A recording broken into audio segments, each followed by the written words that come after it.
And that, my friends, is how America was made great once again. Breaking at this hour, Jimmy Sengenberger is currently at the crossroads of politics and economics. Radio broadcaster master, now the celeb on the web. He's the smarty of the party. He's in cahoots with the grassroots. Jimmy at the Crossroads brings you thought-provoking commentary, hard-hitting interviews, original satire, and the best bumper music known to man. Jimmy at the Crossroads! Gonna talk money, gonna talk politics, great for all generations. Oh, what a great mix, I said. Gonna talk money, gonna talk politics, great for all generations. Oh, what a great mix. I got Jimmy at the Crossroads, making sense out of nonsense. People want answers, they want to understand. They come to the crossroads and Jimmy gives them the plan. I said, gonna talk money, gonna talk politics, great for all generations. Oh, what a great mix. I got Jimmy at the crossroads, making sense out of nonsense. Come on, Jimmy, what you got?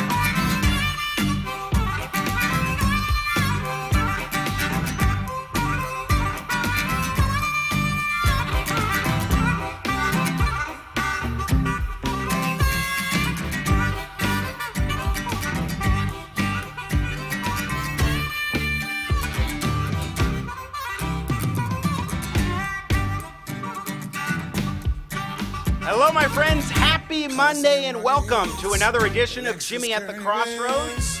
I'm Jimmy Sengenberger, your host for the program, and as always, it is a pleasure and a privilege to be with you weekdays now at the Crossroads in partnership with the Washington Examiner, making sense out of nonsense and bringing you engaging, intelligent talk, saying style. Thanks for joining us, being a part of the program. Great show for you today. Looking forward to what we have in store.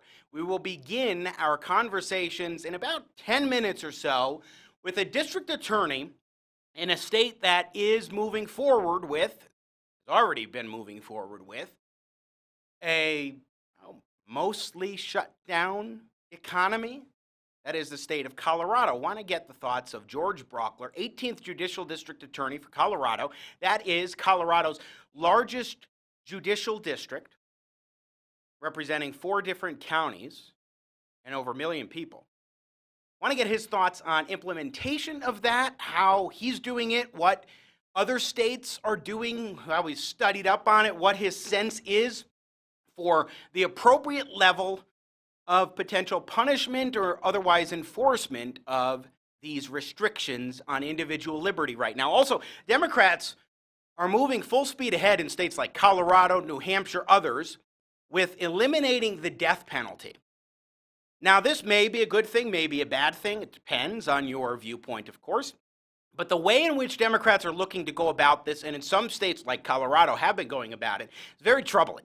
We will talk with District Attorney Brauchler about that issue as well, because Colorado has done something rather stunning under Governor Jared Polis, but also Joe Biden, running for president of the United States, is looking to end the death penalty. Now, even after having been an advocate in some cases for the death penalty in the past, he's moved away from that.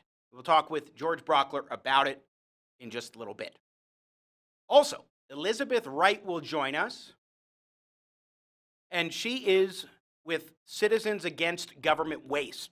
President Trump on Friday ordered General Motors to begin producing ventilators, which they were already doing. The private sector was already stepping up to convert existing factories into factories making materials needed for medical purposes. Already was happening. So why did the president implement the Defense Production Act? And should we be concerned about that? We'll talk with Elizabeth Wright of Citizens Against Government Waste about that. She has a great piece in the Washington Examiner from over the weekend talking about why it is wholly unnecessary and inappropriate for the president to do that. Then we will be joined by Ruben Navarrette, syndicated columnist, to talk about the politics of the day. Looking forward to having Ruben back on the show. He's always got fascinating insights and perspective. Now, we saw yesterday President Trump announce that he's continuing social distancing, that Easter was just sort of an aspiration for reopening the economy, and now he's looking at April 30th as the target date for ending social distancing, saying in part, nothing would be worse than declaring victory before victory is won. It's very important that everybody strongly follow the guidelines that President Trump yesterday at his press conference. Now, one thing that's so striking about this is the fact that he's still shooting for particular goals. He would like to see the economy opened up at the earliest possible opportunity, which is good. We want to see that. The question is, what's the timeline? And Dr. Fauci, of course, is the leading expert on addressing COVID-19 across the country. He's been doing interview after interview. I mean, the guy, I was watching an interview where he was asked the question, what a usual day looks like for him. And he gets about 4 hours of sleep. He meets with the task force. He actually has a day job where he shows up and tries to do some of the research at the National Institutes for Health, try to find a cure for this thing. And then he also does interviews nonstop, it seems. I mean, you want to talk about an incredible guy doing remarkable things. It's Dr. Fauci, who most definitely is not a young man. But in Cut 8, before we go to our first break here, and then lead into George Brauchler, I want to play Dr. Fauci on a possible timeline for this virus and what his thoughts are. This is just this was yesterday on CNN's State of the Union. And his insights are always welcome and certainly providing real guidance to President Trump. What steps does the United States need to take right now in order to be able to see some light at the end of the tunnel? And when might that be? You know, Jake, what I want to see is a flattening and a turning down of the curve. So if somebody asks me a question, what about New York? Should we be pulling back on New York?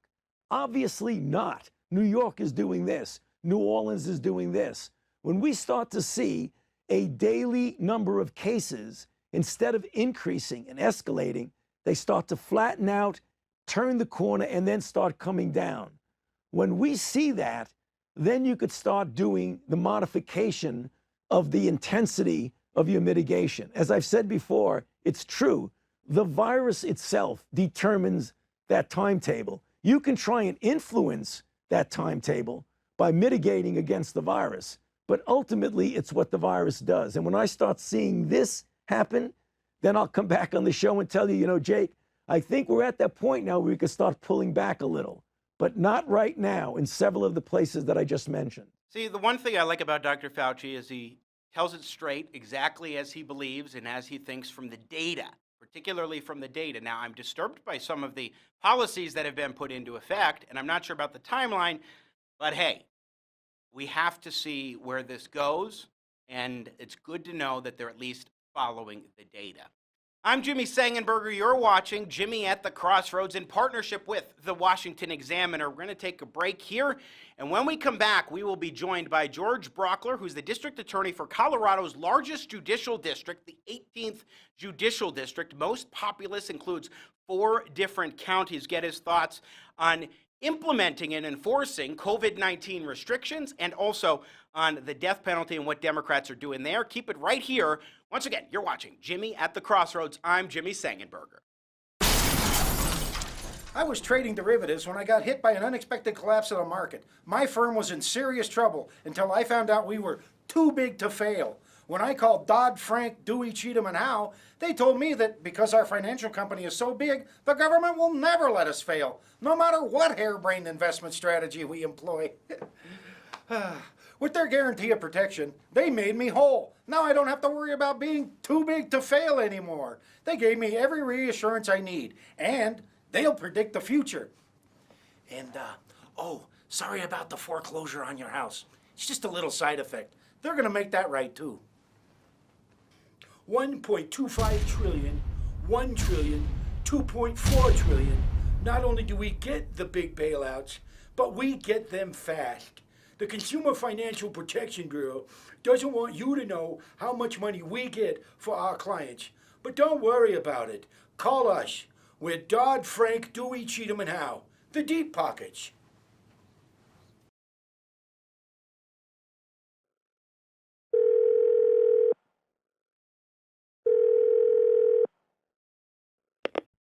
Hello, Jimmy. This is President Ronald Reagan, calling from the great beyond on your hotline. It's a different number than the one I used to contact Mr. Gorbachev, but it's no less important, especially at this kind of time. Well, Nancy and I, we stay on the ranch now here in heaven, and we're your biggest fans. We sit out on the porch there, and I'll have my Nancy, bless her heart, she makes me some tea, and we listen to your show, every minute of it. We fully support you in what you're about to accomplish in the future. Nothing but peaceful progress. Some people say, well, what will Jimmy do now? Well, stand by, because you're going to see some real fireworks. This young man has so many great ideas, and so forth. Why, I hate to interrupt, Ronnie, but let me just say this about that. I couldn't agree more with the way that you and Nancy feel about this entire thing. Jackie and I have been observing and listening to the Sengenberger show, and with regards to that, he's on the edge of a new frontier. No looking back, and I declare that by the time this decade is out, he'll have a syndicated show that will spread all the way across the universe. oh, well, Jimmy, that was Jack Kennedy. He likes to get every word in edgewise. I tease him a lot. He likes to go out on my boat there and tool around on the sailboat. Well, Nancy brings him lemonade. He enjoys it. Yes, we're both, all of us are big fans. Oh, well, Jimmy, it seems that Nancy's ringing that old chuck wagon dinner bell, and it's time to go get all the fixins. Coming, Mother. So, we'd just like to say congratulations. Well done. In closing, I'd like to say that if you ever run into an obstacle that seems too big or too daunting, well, I'll say this. Mr. Sengenberger, tear down that wall. America's politics are crazy. The culture is in flux. That's why we work hard to help you keep up. More politics, more culture, and more access. We focus on the biggest stories of the day with some of the biggest names in politics and punditry. Go to our website, WashingtonExaminer.com. Subscribe to our YouTube channel. Be sure to follow us on Facebook, Twitter, and Instagram.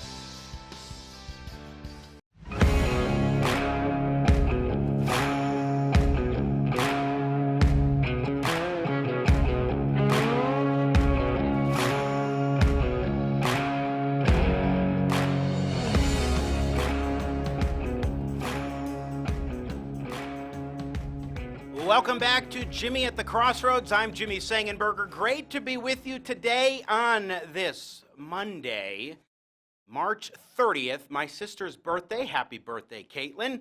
Good to be with you, as always, in partnership with the Washington Examiner. So many things to talk about today as we see the world around us different from where it was just 1 month ago.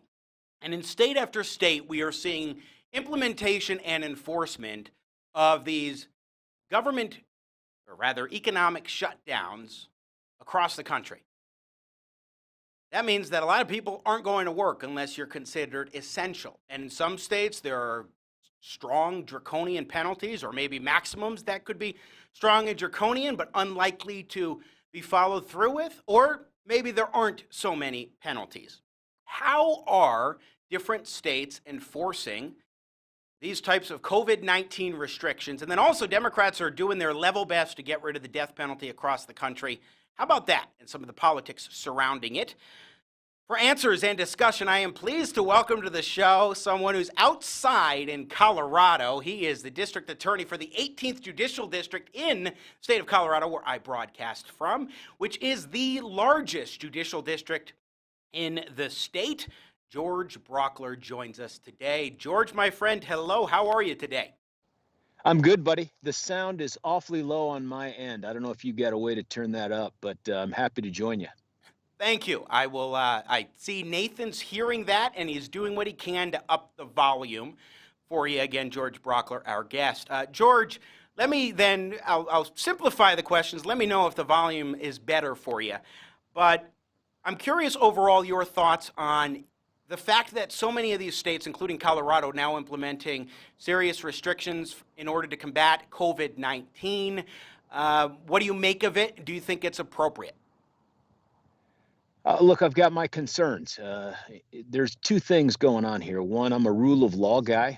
As the district attorney for over 1 million Coloradans, to put that in perspective for the people joining you, in the United States, there's probably 34, 35 jurisdictions that have 1 million or more people in them. Some super huge, right? Like the boroughs in New York City or Los Angeles or Cook County.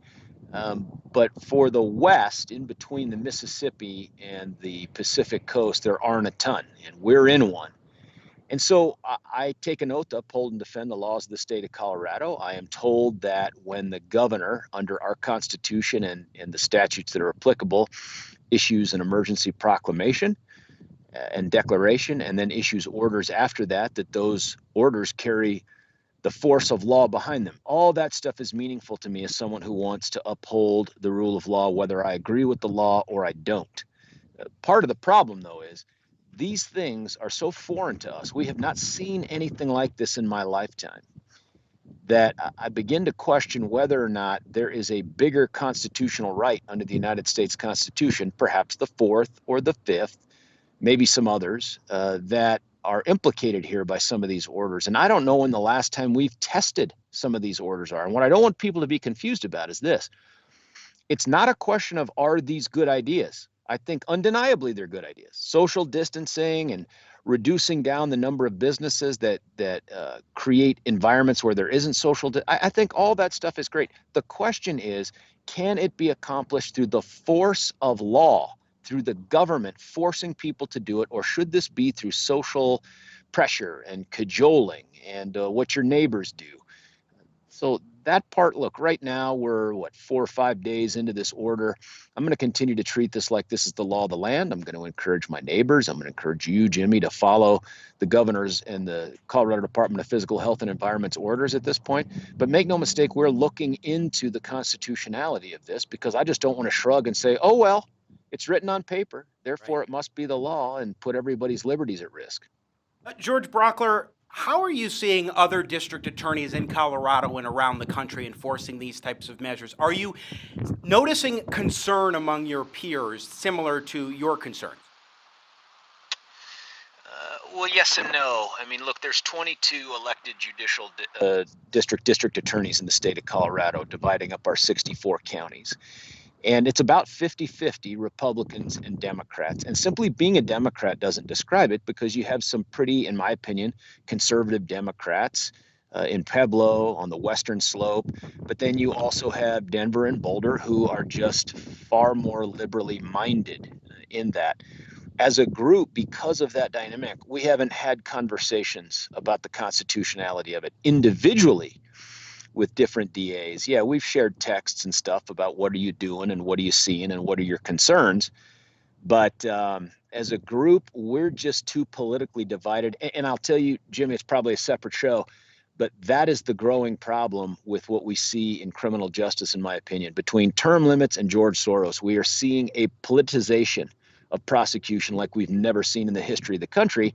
And it shows up when you talk about issues like this sometimes.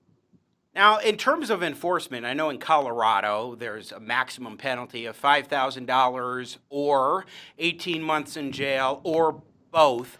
I don't know how other states are addressing it as far as their enforcement levels and what have you. How likely do you think it is that someone, at least in Colorado, if not other parts of the country, would actually be prosecuted under the fullest extent that someone could be penalized for this? Well, let's step back for a moment. First off, that fine and potential jail that you cited is true, but not for the governor's order, not for a state order. There is a separate section under the law that says when a local county or a health district, like for instance, I live in Douglas County, that's part of the Tri-County District. When they issue a health order, including a stay-at-home order, that order can be punishable like we would call a first-class misdemeanor, which is up to $5,000 or 18 months in jail. That is not true for the governor's orders. The governor's orders carry what we would call a second-class misdemeanor punishment of up to $1,000 or 1 year in jail. But neither of those things really addresses your question. The answer to which is, I think it is incredibly unlikely. The approach that I have taken, and I honestly don't know what other DAs have done, I just presume it's the same, is that I want to leave this pandemic, I want to leave this stay-at-home order, having had no person in my jurisdiction written a ticket, a summons, if you will, to come into criminal court on these things. These things should be the product of education by the public, education by media, pressure from your neighbors to do the right thing, just acting in the right way on your own. But at the end of the day, I don't want people to be afraid of government during these times to the point that they're concerned about calling for help or they're concerned about reporting a crime. That is not what we should be having with local law enforcement. And frankly, I want them out there doing bigger things. I don't want them running down people trying to find out if they're going to the store or they're going to a friend's house. I don't want law enforcement used that way. If you look at Hawaii, for instance, I looked at an article yesterday. Hawaii, I think, has summoned like 70 people and arrested another 12 under their orders. I don't want that to be Colorado. I certainly don't want it to be the 18th Judicial District. And as you can imagine, any ticket that's written, it's not going to be written into court next week, next month, probably 90 to 120 days out when this thing is in our rearview mirror, hopefully. And the question is, do we want to use the force of government against an individual for something like this, like a violation of this order? And without knowing the extreme details that might exist, and I suppose there could be. Look, there are jerks out there. There are people that are going to want to flaunt the law just to flaunt the law and put people at risk. I leave open the possibility that there's something like that. But, buddy, we're on day 5, like I said, and I don't think there's been a single summons written. In fact, I've put in place an agreement with my sheriffs and the chief of police for Aurora, which is the second largest police department in the state, that they won't scratch a single ticket without calling me first so that we can have that last talk. This is not how I want to use state authority. We're talking with George Brauchler, Judicial District. Hey, for what it's worth, attorney. too, Jimmy, the sound, not better. You sound a bit like a distant voice in my ear. Okay. All right. Well, let me try to get a little closer to the mic as well and see if that helps you. George Brauchler, our guest for the 18th Judicial District in Colorado, one of, as he said, fewer than 40 jurisdictions around the country who has 1 million or more within their judicial district. Just a final question on this topic. It goes a little more locally, but I think it has broader implications. Governor Jared Polis of Colorado implemented this executive order stay-at-home decision by executive order, and he didn't notify district attorneys like yourself that he was going to be moving forward with this. What does that tell you about how he and maybe others right now are how they're approaching this as far as dismissing law enforcement officials and prosecutors who will actually have to enforce this? It's bigger than just us, Jimmy. They didn't coordinate with anyone at local law enforcement, not the chiefs of police, not the sheriffs, not the prosecutors, all of whom would be called upon to enforce these orders. But you got to step back further than that. Since we had Bill Ritter, who was the former DA out of Denver, and he was the governor up until, 2010, since him, we've had 2 governors who have an incredible blind spot when it comes to criminal justice. And not just them, but the people that advise them. I don't know of a single person in the governor's inner circle who has a whiff of experience at all in criminal justice. And so it makes it easy, in my opinion, to muddle through almost every decision without trying to get input from that important part of government. So this was a huge surprise. Not that there would be an order, but the details of it. And let me tell you what that shows up like. Inside this order, the governor has adopted the Colorado Department of Physical Health and Environment, CDPHE's order, with all the details in it about who can go where, what businesses, what's essential, and all that stuff. Because they never ran it by someone who has ever been in the enforcement game, there is language, I think it's in paragraph F of the CDPHE order, that actually makes it a crime to shake hands, that makes it a crime not to wash your hands for at least 20 seconds.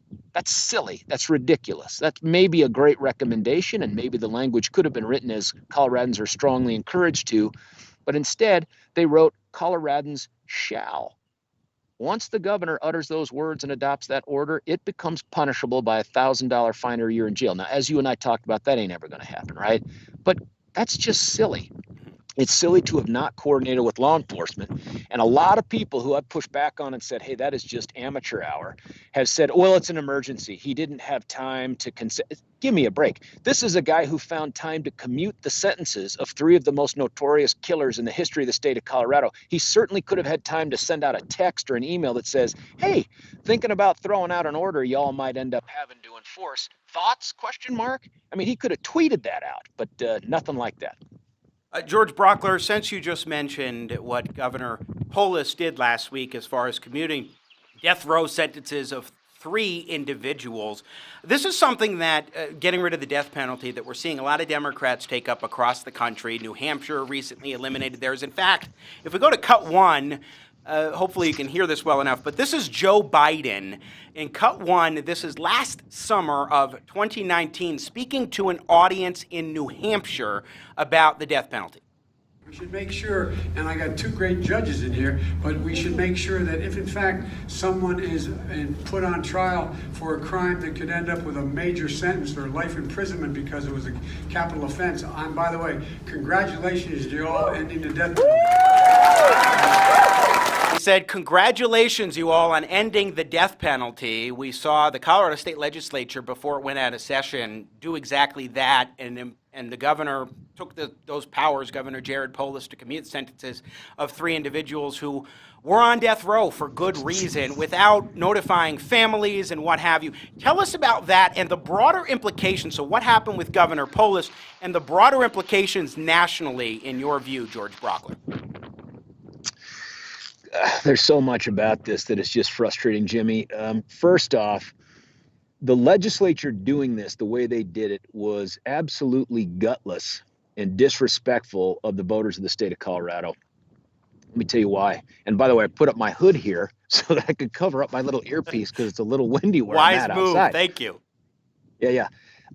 So I feel like I look like I'm getting ready to commit a crime. I'm not. I'm just covering up. Do you know a good district attorney who might go leniently on you? Yeah, I try to go incognito as much as I can. No, I'm kidding. So here's what's gutless about the way they passed the bill, but they passed it. And first off, everything falls under the caption, elections have consequences, right? In this particular case, the Democrats dominate every lever of state government. You knew this was coming. But what they did in passing this bill this year is they built in a safety clause safety clause into the bill. And for people that don't know what that means, in the state of Colorado, every bill that gets passed by the legislature and signed by the governor, there's a period of time under the Constitution where voters like us can petition to say, whoa, before that becomes effective, we want it to come to us, the voters. Now, keep in mind that the legislature could have referred this measure to the voters, but they knew what you and I know, and that is no state's voters in America have ever voted to repeal the death penalty. Let me say that again. No state's voters have ever voted to repeal the death penalty. Of the 22 states that have repealed it, it has all been by function of law, like some activist Supreme Court, or by the legislature. And I'll give you a couple of examples of why the Colorado legislature was absolutely horrified about getting voters the opportunity to vote on this.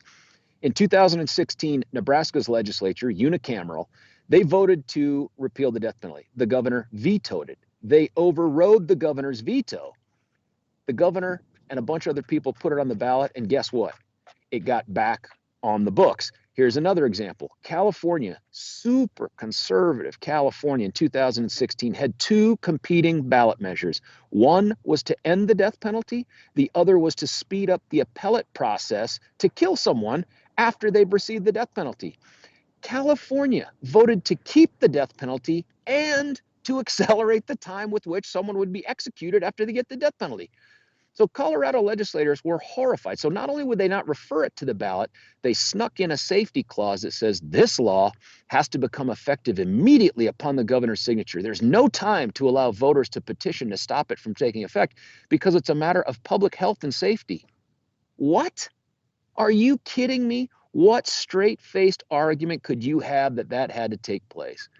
So sure enough, on the 13th of March, it gets sent to the governor's desk. Now, he has 10 days by law to sign it, and sure enough, on the 23rd, he signs it. Everyone knows he's going to do it. Once again, you know, I called Hickenlooper the Ray Charles of criminal justice because it wasn't a blind spot. He just didn't know it was out there. This guy's worse. He knows it's out there, knows what he's doing, but his goal is to get as many people out of prison on the streets and away from major consequences of their evil conduct as possible. I mean, that's what he's done so far. Well, and George Brauchler. So this is the part, though, that's super nefarious. Okay. On that same day, with no heads up to us, not a single heads up to the prosecutor's office who owns all 3 death penalty cases, guys that were on death row right now.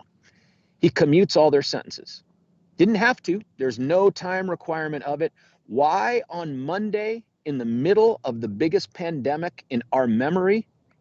Some people might say that it was to bury that news in the news of the pandemic.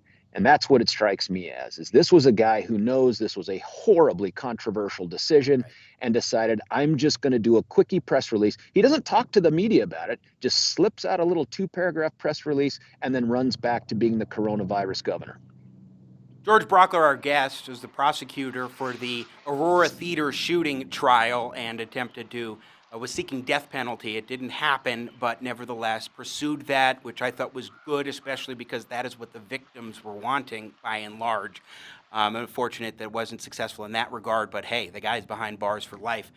So you've dealt with these death penalty cases before in that particular instance, for example. So I want to broaden this out for just a moment before we let you go. George Brauchler, District Attorney for Colorado's 18th Judicial District. What does this tell you about what Democrats are trying to do nationally regarding the death penalty and also their lack of interest in coordinating with law enforcement, it seems? Well, look, this has been taking place for a while now. What we are seeing, as I'd mentioned in the last segment, was this is the politicization of criminal justice and prosecution.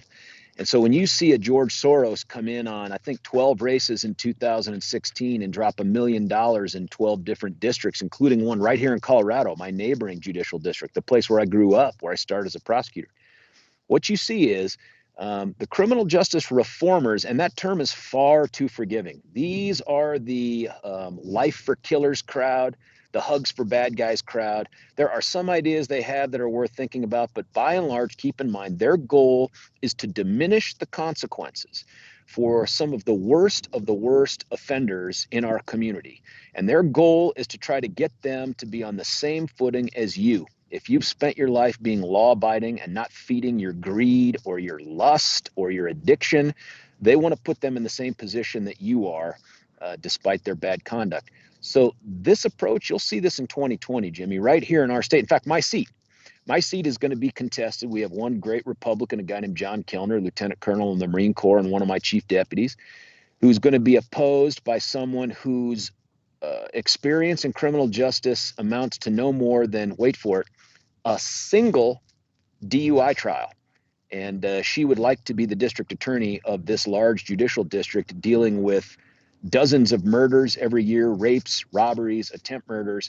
And it's not with an eye towards successful prosecution. It's with an eye towards, quote unquote, criminal justice reform. So this approach that politics has taken to pushing away prosecution and to trying to isolate them until they can get their political activist prosecutors in place. You see that in places like San Francisco.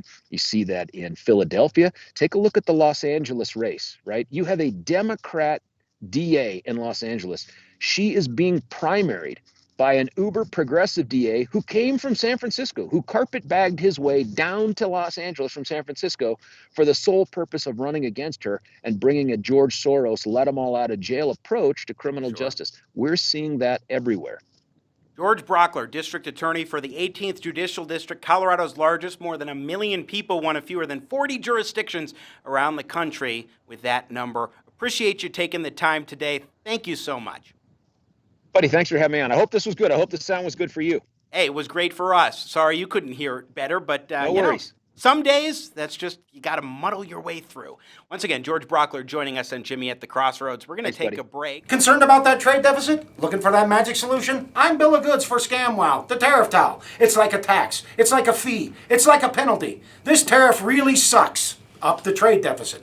And the jobs we'll save are tremendous. This is for the House, the Senate, the POTUS. You'll be saying crap every time you use the ScamWow tariff towel. Look at this. It just does the work. Why wouldn't you want to pay twice the price for that washing machine? How much would you pay for this tariff? It'll make this microwave seem like it's brand new. And at only twice the price. Look at the way the tariff towel cleans your clock. Wow, look at that. So clean, you can see the future. You can see future tariffs coming from a mile away. Look at the way it polishes these stars. Boy, if that don't make you feel patriotic, huh? I love paying extra. I don't even worry about it anymore, since the trade deficit will go down. Look at this tariff. I love this tariff. It's like a security blanket. All I can say is, scam, wow! ScamWow compels other nations to use their own tariff towels on our stuff, making our goods more expensive overseas. Whoopee. The micro tariff is for everything. For lumber, for steel, even solar panels. It'll melt that trade deficit down. I don't know. It sells itself, America. The ScamWow sells for 25%.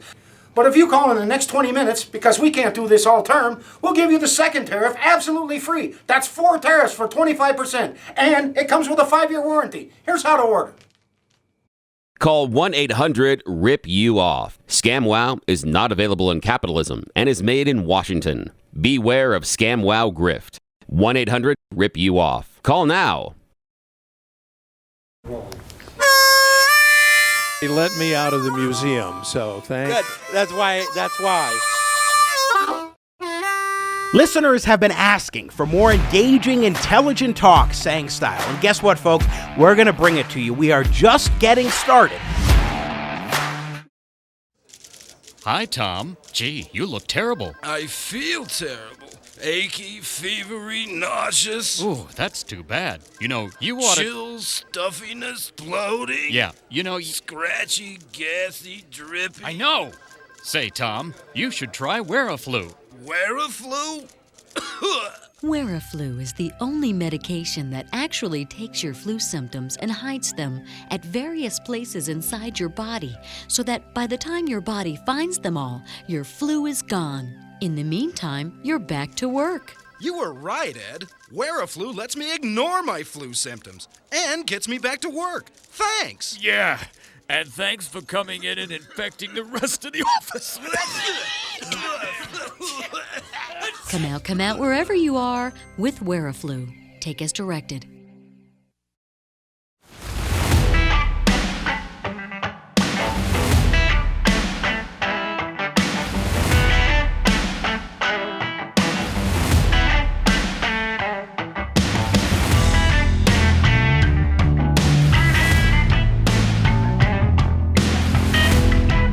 Ruben Navarrette is a syndicated columnist, good friend already of Jimmy at the Crossroads.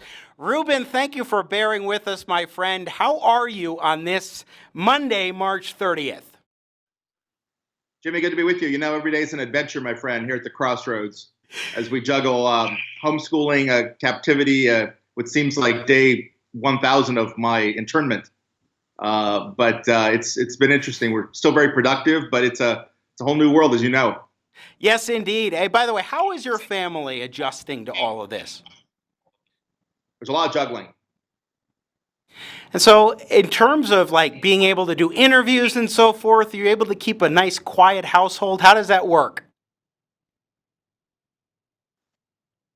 Because of technical issues, but also because you have various devices in the house, right? Yes. You have homeschooling going on. You have my wife's working upstairs teaching a course. So lots going on.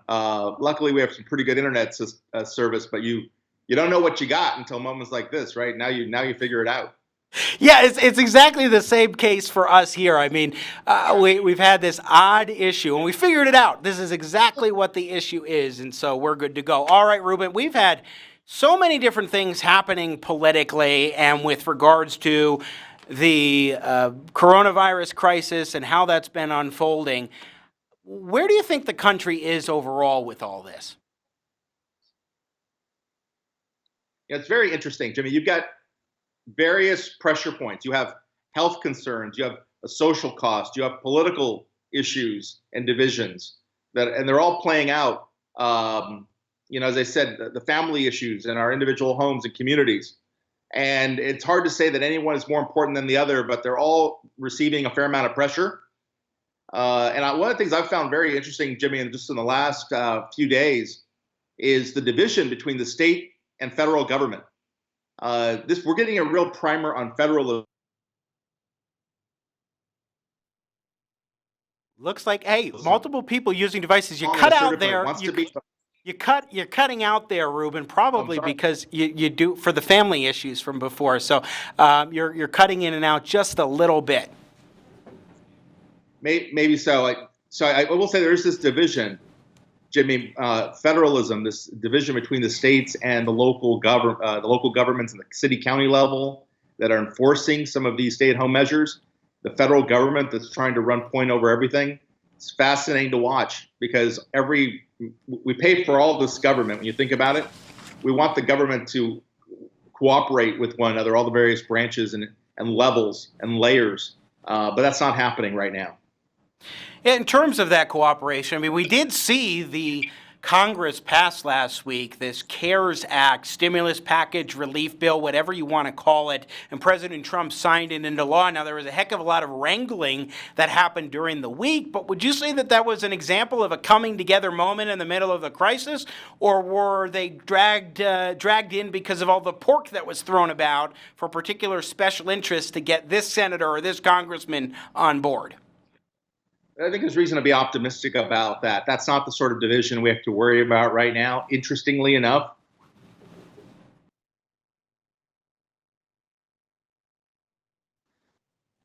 Congress under the dome. You saw that incredible vote in the Senate, unanimous vote in the Senate, right, across party lines. That's not the issue. The issue is, in some cases, Democrats, some Republican governors sniping at the president sniping back at them, divisions between the governors and the mayors and the county officials. So you have all these various layers, and they're all trying to work together. But you literally have a situation, Jimmy, where you think about it, New York State is threatening to sue the state of Rhode Island because Rhode Island is trying to issue basically a ban on New Yorkers going to Rhode Island. And that's where we're at, state versus state. This is the new civil war and the pushback at that level. So it's happening in different ways than we're used to seeing. And I think there are moments where the administration says, we're the strong federal government, we're going to take the lead on this. And then there are other moments where the federal government and the Trump administration says, no, we're going to leave it to the states to take the role on this. So it's very confused and confusing to watch.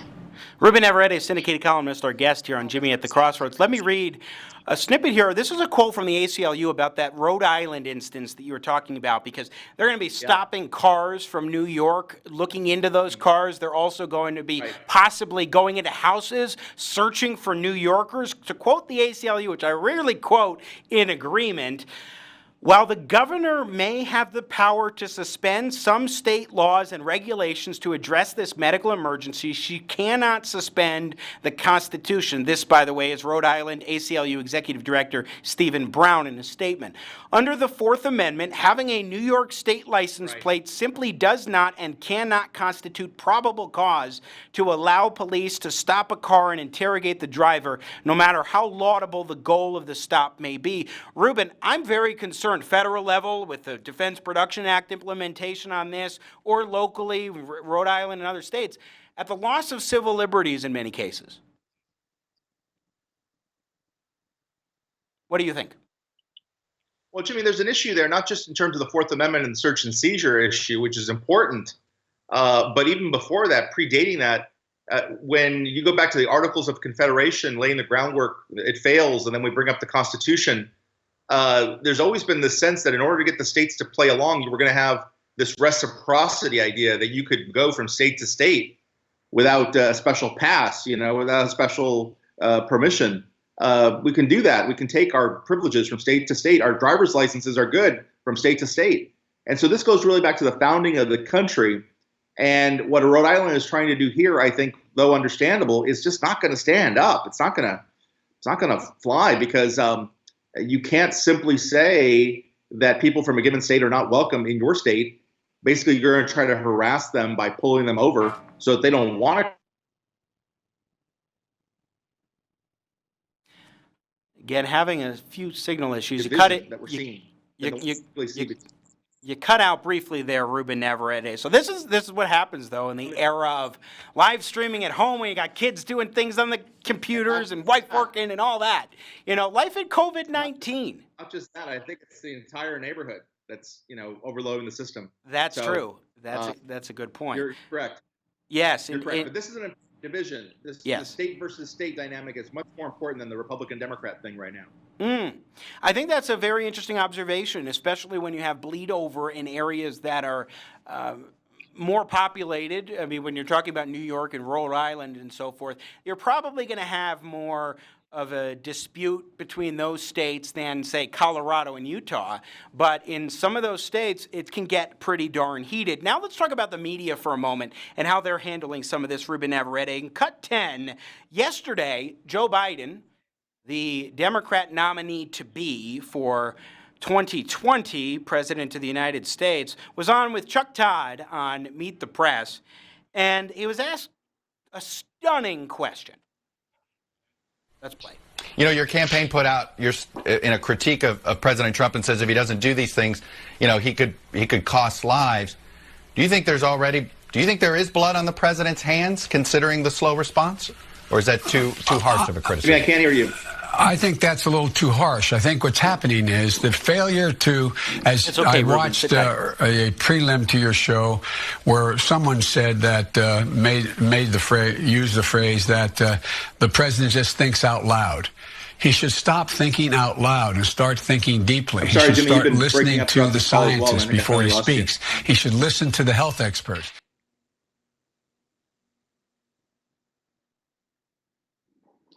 Can you hear me okay, Ruben? Yes, but it's been spotty. I'm catching every other word, and I have been for about 10 minutes. Okay. So what I was just saying or doing was playing this clip of Vice President Biden and Chuck Todd yesterday. What a question by Chuck Todd. Right. And he was asked that question. Yes. What about it? What do you make of it?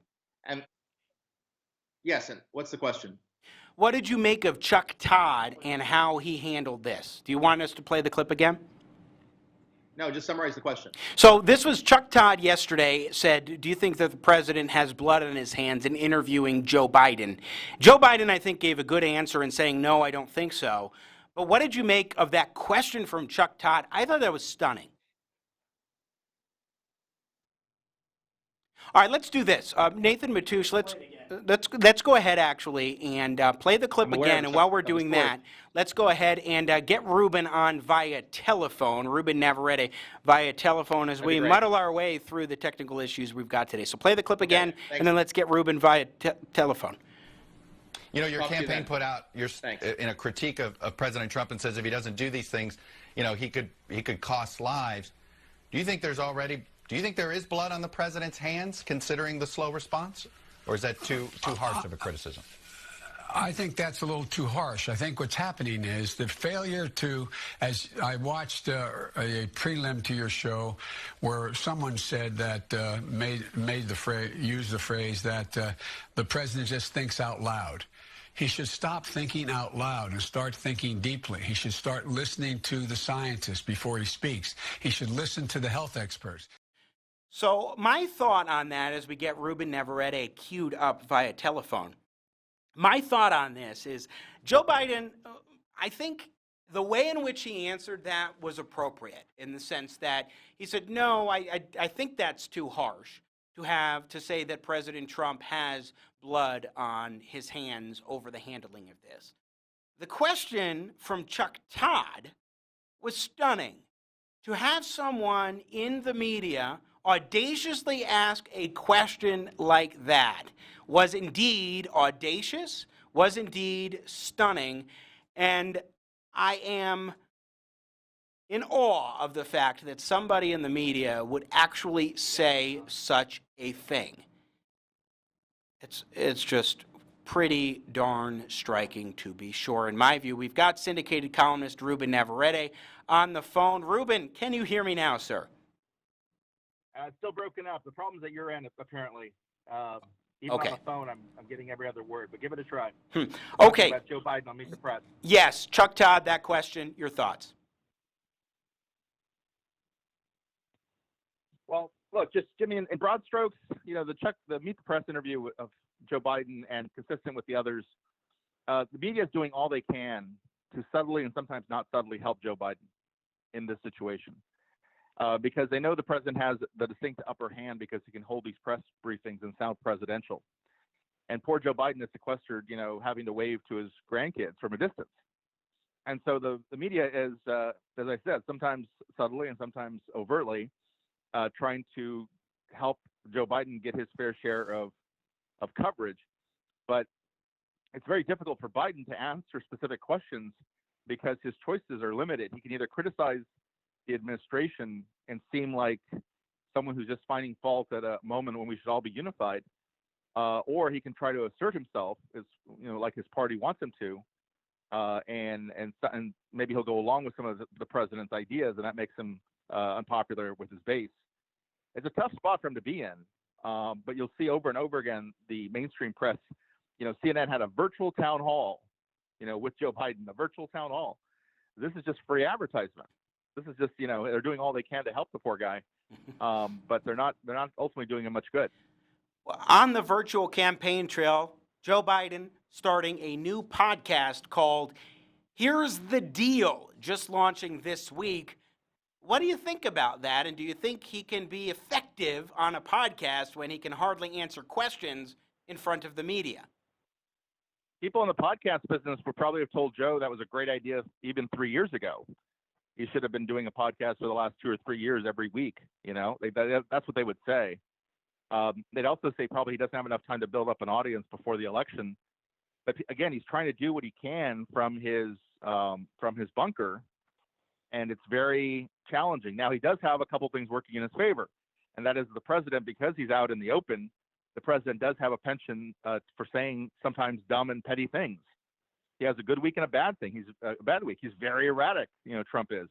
Lastly, now he's going after the individual governors of Washington and Michigan and New York.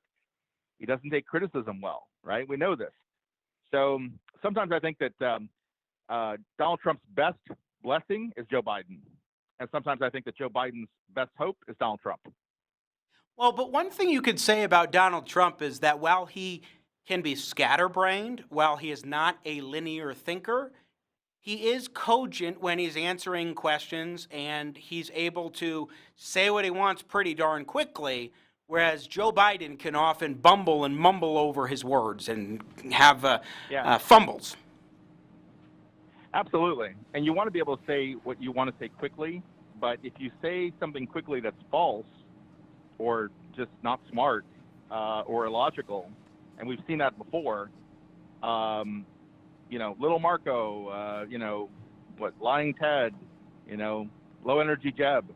These are all things that just rolled off the tongue, but not also his greatest moments as president or candidate. So he can do that. I'll go back to his attacks on Jeff Sessions, which should have made a lot of conservatives very uncomfortable. Those were all right off the top of his head. He's a good speaker, but when he's throwing out these illogical, petty, mean jabs at people, including fellow Republicans, it doesn't do him any good that he speaks so nicely. Ruben Navarrette, syndicated columnist, joining us on Jimmy at the Crossroads. Just a few minutes left with you, Ruben, and I appreciate your time. I want to ask you about President Trump saying that he expects social distancing to continue until at least April 30th. That's exactly a month away from today. Yeah. Do you think that's a reasonable timeline for Americans to expect? And do you think Americans can also sit still this way with all these stay-at-home orders for that long? I think that the president is moving that number. You know, initially we started off with Easter Sunday, which was always unrealistic. There's an example of a very fluid comment that didn't last long, was shot down almost immediately, and the president had to back off of it. That's not going to happen. We're not 2 weeks away from shutting this down. Pushed it back to a month. Now he may be talking soon about Mother's Day, mid-May is a good guess. Some people are talking about July. So we don't know yet, but I think given that you've done this miraculous thing and moved everybody to their home offices and out of all the kids out of school, we shouldn't be in a hurry to go back to that. It's like the patient leaving the hospital before they're fully recovered. It's going to be a problem later. So I think that we should be very skeptical of these timelines, and we should take our time before rushing back into a situation that can be very, very dangerous. Now, what did you make of President Trump deciding to move forward with the Defense Production Act on Friday, ordering GM to start making ventilators, which they were already in the process of doing along with other companies around the country? I don't like the idea of the president commandeering these private companies, particularly when they are already taking that initiative.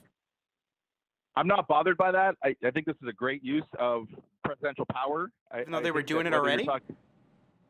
Whether you're talking about what past presidents have done in wartime, and the president does see himself as a wartime president and sees this as a war, I'm not troubled by that. I applaud GM for already making that move, and other private companies deserve so much credit for the changes they've made and the things that they're producing now, masks and gloves and other things.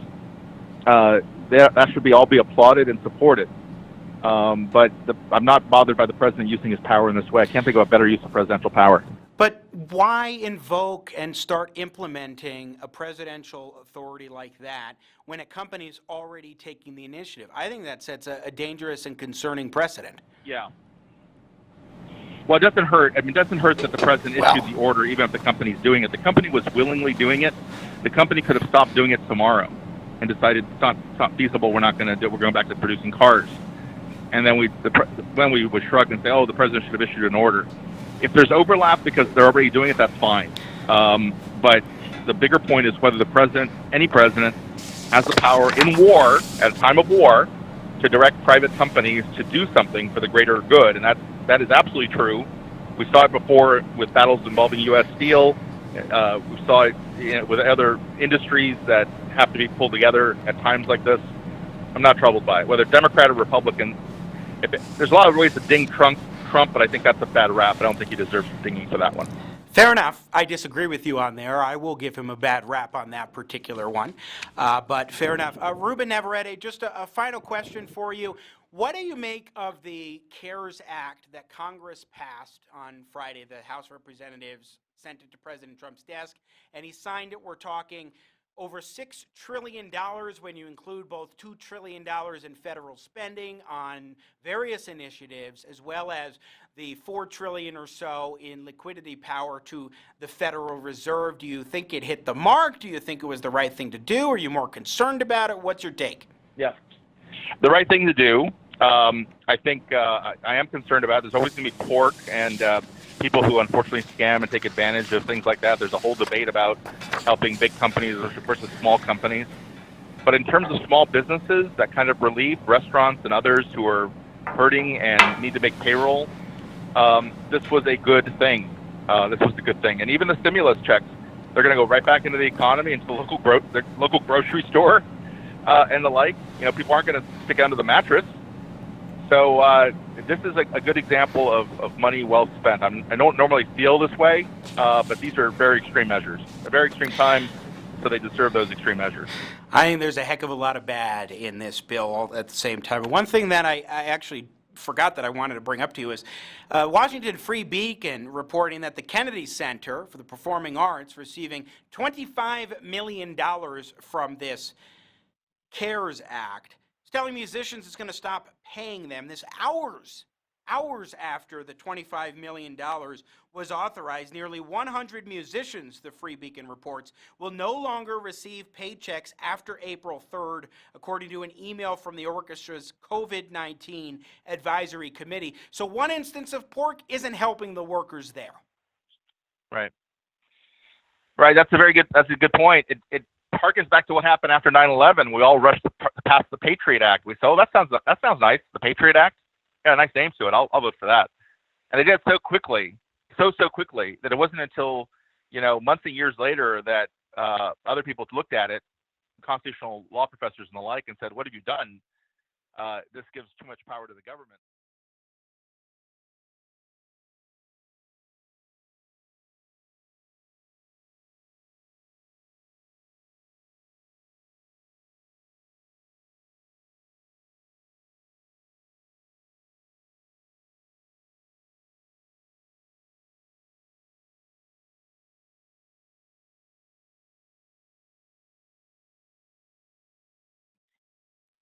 But it's what happens. Haste makes waste, and especially happens in government. Ruben Navarrette, syndicated columnist, really appreciate your time today here on Jimmy at the Crossroads and powering through these tech issues with us. Sounds like by the end, we were getting better.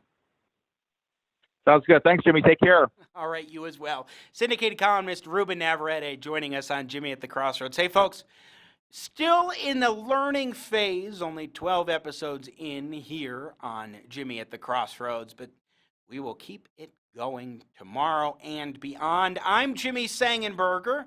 Thanks so much for joining us in partnership with the Washington Examiner. Really appreciate you taking the time, as always, where we are making sense out of nonsense at the Crossroads, bringing you engaging, intelligent talk, saying style.